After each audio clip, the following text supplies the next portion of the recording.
ધંધુકાની સૂર્યલોક સોસાયટીમાં 20 વર્ષથી અખંડ ગરબા પરંપરા નવદુર્ગા રૂપે ઝળહળતી ભવ્ય ઉજવણી। અમદાવાદ જિલ્લાના ધંધુકા શહેરના સૂર્યલોક સોસાયટીમાં છેલ્લા 2 દાયકાથી પ્રાચીન પરંપરા મુજબ નવરાત્રિના પાવન પર્વ ભવ્ય ગરબાનું આયોજન થાય છે। આ વર્ષે પણ પરંપરા જાળવી રાખતા રહેવાસીઓએ અનોખો ઉત્સવ ઉજવી સૌનું મન જીતી લીધું। નવદુર્ગા રૂપે નાની બાળાઓએ માતાજીના 9 સ્વરૂપો ધારણ કરી નવદુર્ગા બની સૌને મંત્રમુગ્ધ કરી।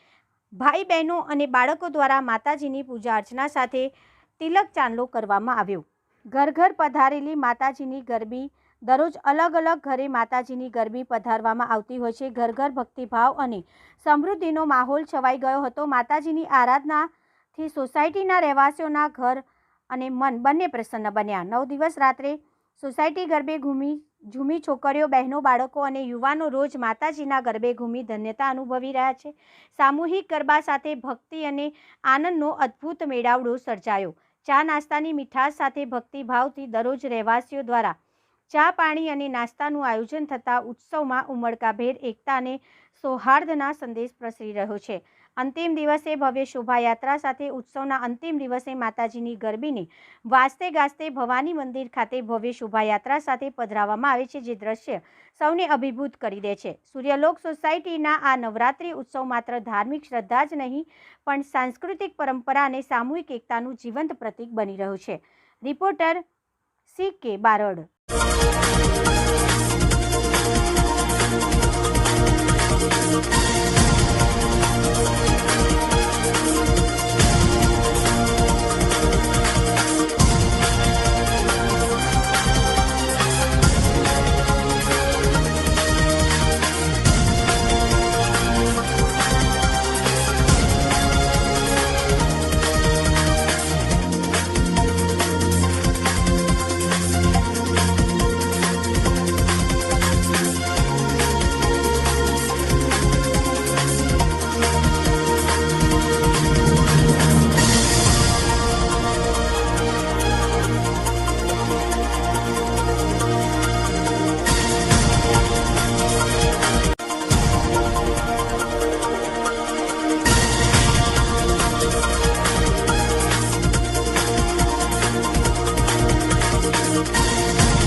જય માતાજી। હું દિશાબેન ભાવેશકુમાર મહેતા, સૂર્યલોક સોસાયટી ધંધુકા। અમારે અહીંયા ગરબાનું બહુ સરસ આયોજન થાય છે અને એમાં પણ નવદુર્ગાનું અમે બહુ સરસ પૂજન કરીએ છીએ। દર વર્ષે આવું સરસ અમારી સોસાયટીમાં પૂજન થાય છે। તેમાં બધાનો ખૂબ વડીલોનો સહકાર હોય છે, ભાઈઓનો પણ સરસ મજાનું બલિદાન હોય છે। અમને આયોજનમાં સરસ રીતે મદદ કરે છે અને અમે આ કાર્યક્રમ સારી રીતે કરી શકીએ છીએ। પરમાર 47 સૂર્યલોક નગરની અંદર રહું છું। સૂર્યલોક નગર સોસાયટીની અંદર લગભગ છેલ્લા 20 વર્ષથી પારંપરિક હિન્દુ સંસ્કૃતિને જે અનુલક્ષીને નવરાત્રિ થાય છે, એવી નવરાત્રિનો ઉત્સવ અમે દર વર્ષે અહીંયા બધા રંગે ચંગે સાથે મળી અને ખૂબ જ ભવ્ય એકતાનું પ્રદર્શન કરીએ અને અમે નવરાત્રિનો ઉત્સવ ઉજવીએ છીએ।